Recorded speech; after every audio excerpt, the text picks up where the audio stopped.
आदाब नाज़रीन, आप देख रहे हैं जी सलाम, आपके साथ मैं हूं शबनम हसन। इजराइल फिलिस्तीन में लगातार 21वें दिन जंग जारी है। इस जंग में 8,500 से ज्यादा लोगों की जान जा चुकी है अब तक, जिसमें गाजा के 7,000 से ज्यादा लोग शामिल हैं। वहीं 1,400 इजराइल के लोगों की जान गई है। गाजा पर इजराइल का जुल्म मुसलसल जारी है। इजराइल हर जानिब से गाजा पर हमला कर रहा है।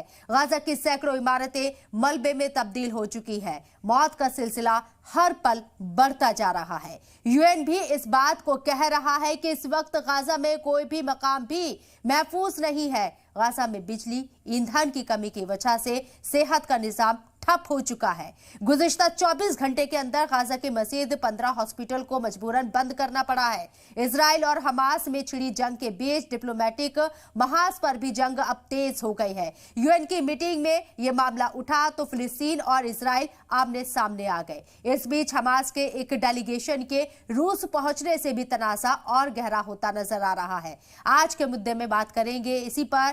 गमज़दा गाजा बहस का आगाज करें, लेकिन उससे पहले ये रिपोर्ट देखिए।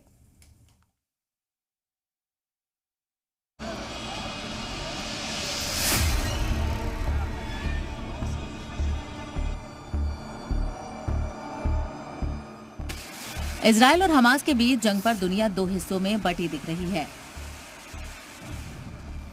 इजराइल की हिमायत में अमेरिका और उसके दोस्त ममालिक हैं, तो हमास के साथ ईरान समेत कई दूसरे मुल्क खड़े दिख रहे हैं।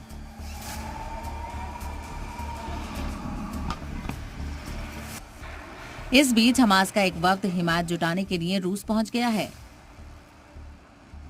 इजराइल का दावा है कि मॉस्को पहुंचे हमास के डेलीगेशन की सदारत मूसा मोहम्मद कर रहा है। मूसा मोहम्मद के साथ हमास के कई मेंबर शामिल हैं। रूसी वजारत खारजा ने दौरे की तस्दीक की है, हालांकि ज्यादा जानकारी देने से इनकार कर दिया है। Я также могу сказать и подтвердить, что представители соответствующего палестинского движения находятся с визитом в Москве. Что касается контактов, то дополнительно вас проинформируем. मॉस्को के दौरे पर पहुंचे हमास के डेलीगेशन से यरगमाल बनाए गए लोगों की रिहाई पर चर्चा हो सकती है। इस बीच रूस ने इस बात की भी तस्दीक की है कि हमास की हिमायत में खड़ा रहने वाला ईरान भी उसके राब्ते में है। По поводу российско-иранских контактов в Москве я могу подтвердить, что сегодня заместитель министра иностранных дел России господин Галузин встретился с заместителем министра Ирана Бараги Киани. Я думаю, что в ближайшее время мы соответствующий материал также и опубликуем. मॉस्को के हमास के डेलीगेशन से बातचीत को इजराइल ने दहशतगर्दी को हिमायत देने जैसा बताया और कहा कि रूस का ये कदम हमास के हमलों को सही ठहराता है। इजराइल ने रूसी सरकार से हमास को फौरन बाहर निकालने की अपील भी की। उधर हमास के कब्जे में कैद लोगों की रिहाई को लेकर ईरान ने नया दावा किया है।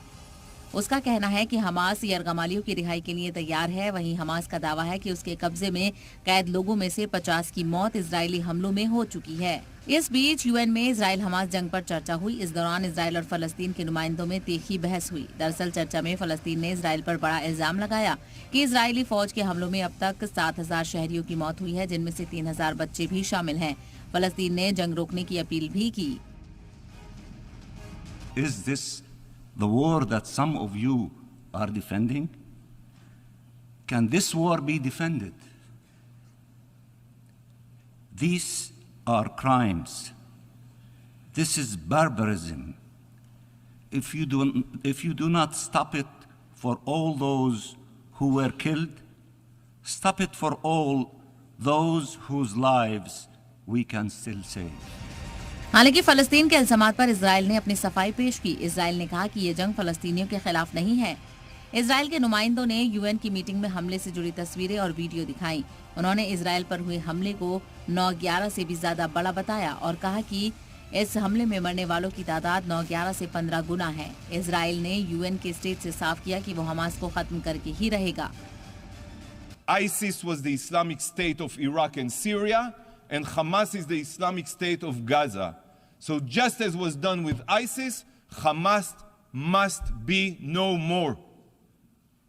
Our goal is to completely eradicate Hamas's capabilities, and we will use every means at our disposal to accomplish this. Not for revenge, no. Not for retaliation, no.